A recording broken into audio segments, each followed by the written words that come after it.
کله یو انجلۍ وای پیغله سي نو چې څومره ژر د هغې رشته پیدا سي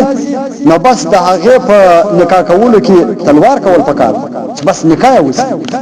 بس مازې د کوره بس هغه ته وخت د بېزتۍ دی وخت د ذلت دی فخر مه کوه په مرکو باندې چې زما ولور ته 10 مرکې ناستې دي زما ولور ته 15 مرکې ناستې دي پر 14مه مرکه باندې ستا لور په کراچۍ کې د یار سره ګرځي دا چیز دی موږ وداسې ته ورسو داسې کې موږ ورسو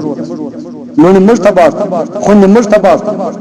چې اکثر بیا دغه رقم حالاتي نو نبی عليه الصلاه والسلام فرمایي چې د 12 کالو څخه انجلۍ تیر شول او چا نه کور په خپل قسمت نه کپسي او مرکه ورانه د نور کول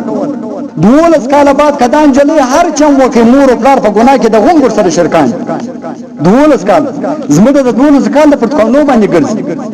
د 12 کال د پر کله ګرځي پښنی انجلۍ ایلونی خنمو ته د زوګیان په پښتو کې ګرځي ايوم پښتو کې ګرځي دا د کور سامان وړي د قانون سوای دا پښنی انجلۍ